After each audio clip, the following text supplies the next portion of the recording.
This is the Daily Blast from the New Republic, produced and presented by the DSR Network. I'm your host, Greg Sargent.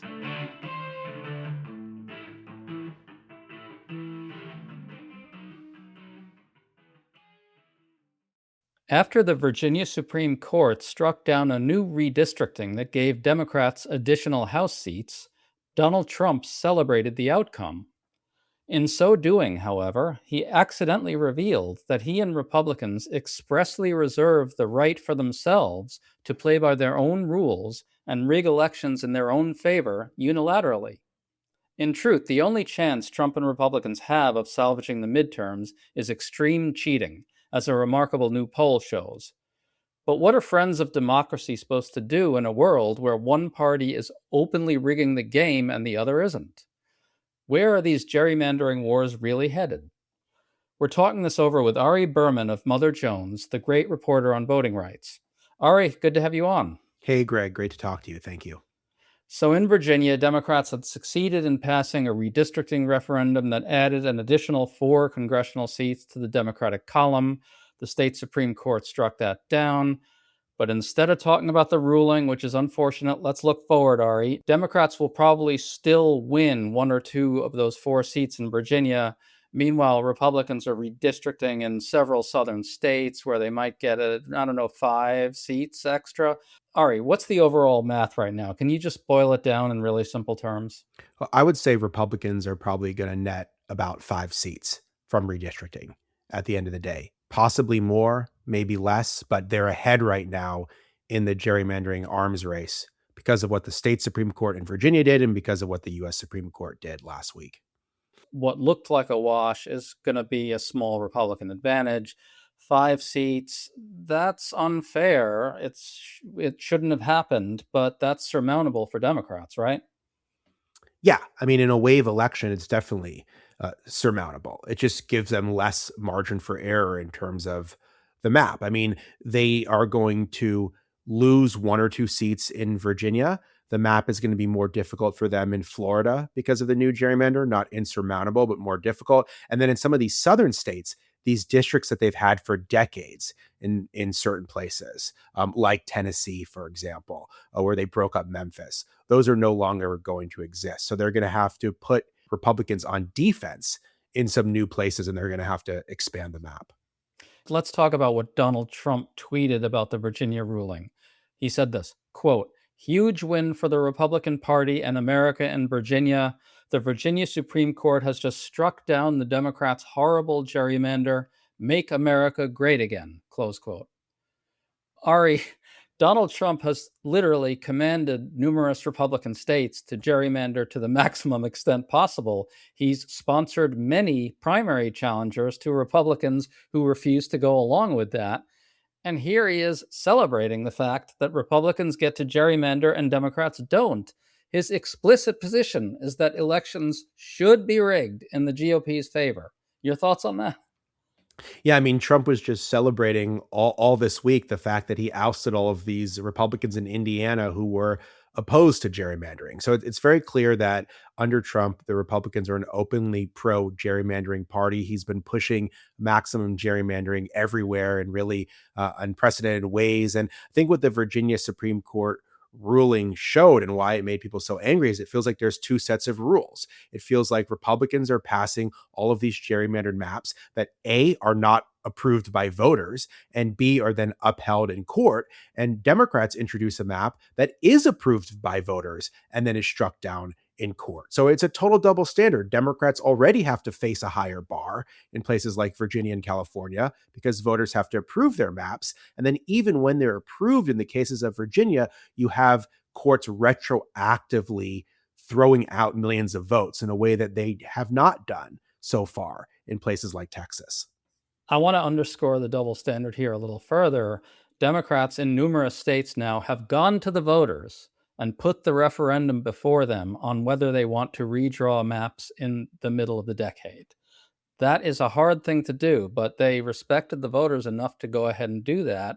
There you really have this incredibly glaring difference that I don't see how we can, continue to avoid talking about that. No, I mean, you can't make any kind of false equivalence here. In Florida, for example, Ron DeSantis openly said that Florida's prohibition on partisan and racial gerrymandering was unconstitutional. He basically is now daring the courts to strike down what is enshrined in Florida's constitution. That is far more blatantly unconstitutional than whatever minor technical errors may have occurred in Virginia. And there's obviously debate about whether there were even any technical errors that occurred in Virginia.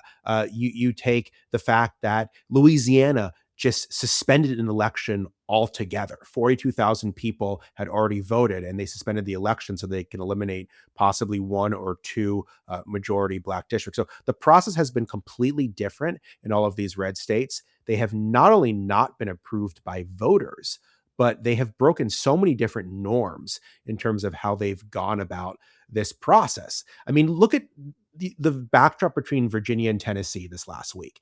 In a matter of basically 3 days, Tennessee Republicans dismantled a majority Black district that had existed for decades. In fact, Memphis had had its own congressional district since 1923. So it had existed for basically 100 years in its own district. They split it into three.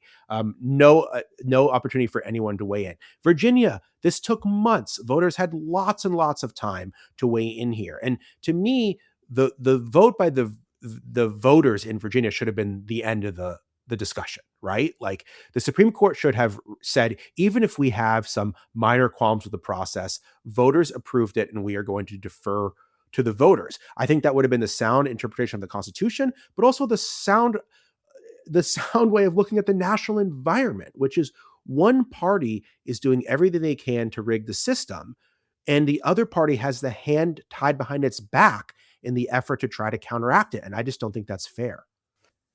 To stay up to date on all the news that you need to know, there's no better place than right here on the DSR network. And there's no better way to enjoy the DSR network than by becoming a member.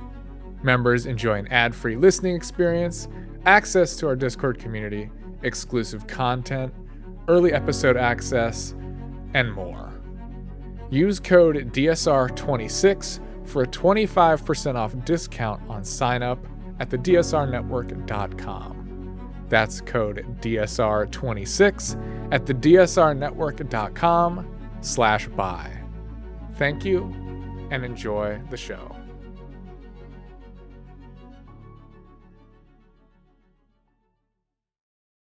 It's absolutely not fair. However, Democrats are still favored to win the House. Not that that makes all that okay.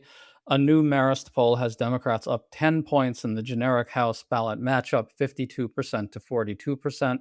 Among independents, that's 49 to 37, 12 points, 12-point spread among independents. That's indicative of wave stuff.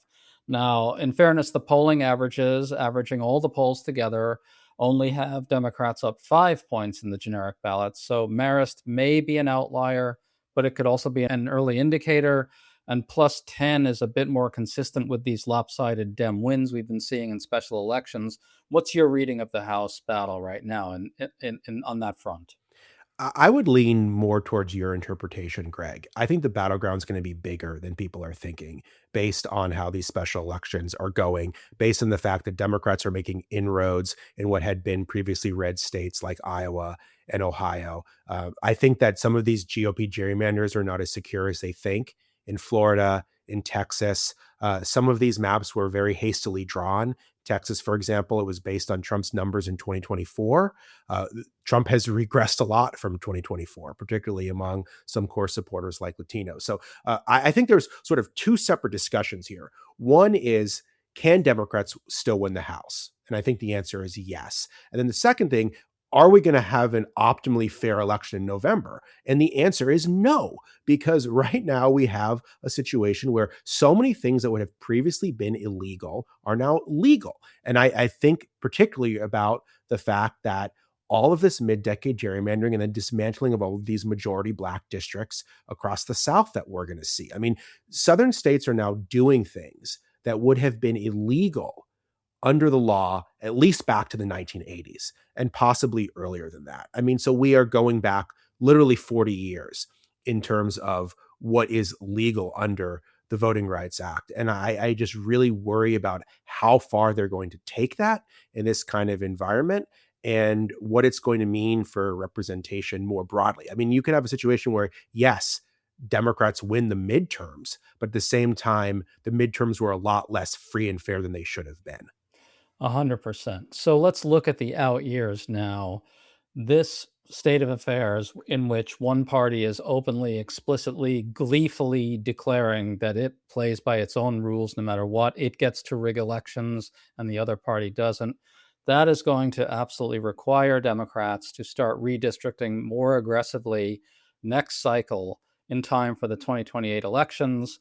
I reported recently on a new analysis from Verified Action, which found that Democrats can net an additional 10 to 22 seats on top of the current map for themselves if they redistrict aggressively in numerous states. 22 may seem like a lot, and a lot depends on how many state legislative races and state legislative chambers Democrats flip in these elections. But generally speaking, that's what's going to happen, right? Because the U.S. Supreme Court's ruling is going to open the door to even more gerrymandering by Republicans next cycle. Democrats will have to respond in kind, right? Yeah, Democrats have no choice. And honestly, it's about fairness at the end of the day. It's about making national elections fair. And the only way that national elections are fair is if the parties play by the same set of rules. I think a lot of Democrats were devoted to good government when they got power. I think that was defensible at the time. But what it meant is that in a lot of states, Democrats are playing by one set of rules and Republicans are playing by another set of rules. Democrats are bound by things like independent commissions when Republicans can just gerrymander as much as they want. And that is leading to unfair outcomes. It is leading to an unfair race for the US House. And so I believe that Democrats have to maximize their power by whatever means necessary. And they particularly have to look to the state level because that's where all of these battles are being fought. We're going to hear a lot about the race for Congress this year. And obviously that's critically important in terms of holding Trump accountable. But at the same time, most of these battles are going to be fought in the states. And Democrats have a tremendous amount of opportunities in a lot of these states. You wrote about it. Wisconsin, Pennsylvania, Arizona, Michigan, Nevada. I mean, there's all of these places where Democrats could potentially get trifectas and they could redraw the maps for 2028. And it requires something of a long-term strategy. And I think about Wisconsin, for example, which you wrote about.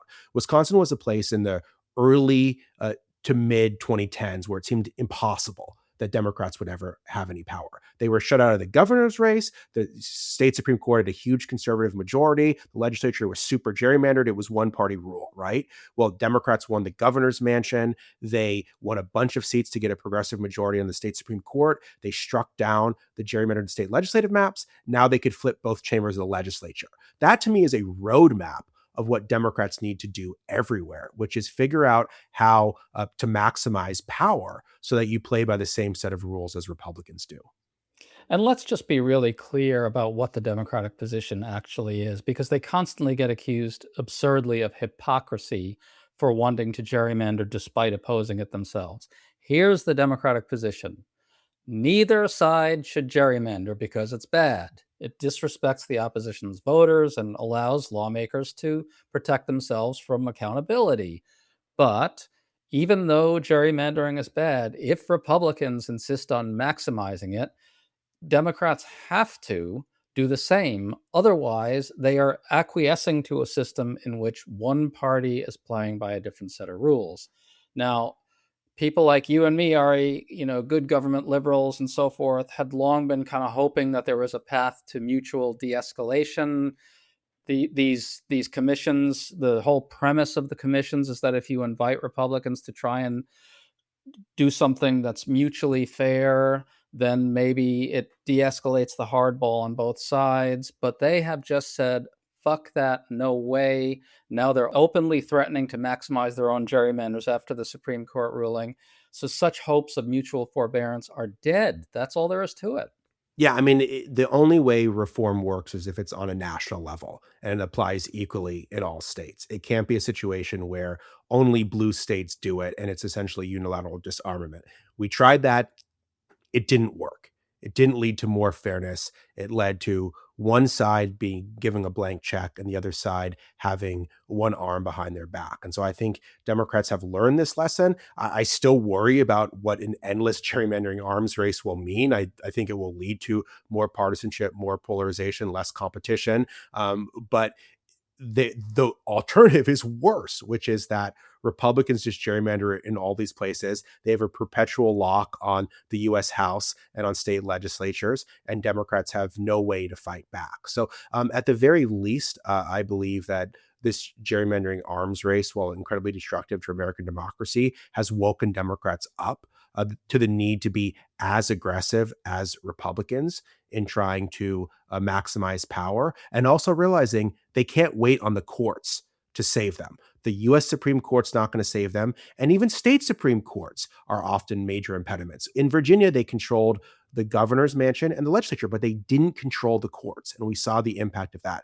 That's why state Supreme Courts are so important. There's really important state Supreme Court elections this year in North Carolina, in Georgia, for example. And so Democrats, when they think about the states, they also have to think about those places where either governors appoint state Supreme Court justices or state Supreme Court justices are elected, because that's a critical part of making the system more fair. Well, I want to bring up something that Graham Plattner, the Democratic candidate for Senate in Maine, tweeted in response to the Virginia ruling. He said this, quote, "I'm old enough to remember when Republicans in Ohio just ignored court rulings repeatedly and did it anyway," close quote.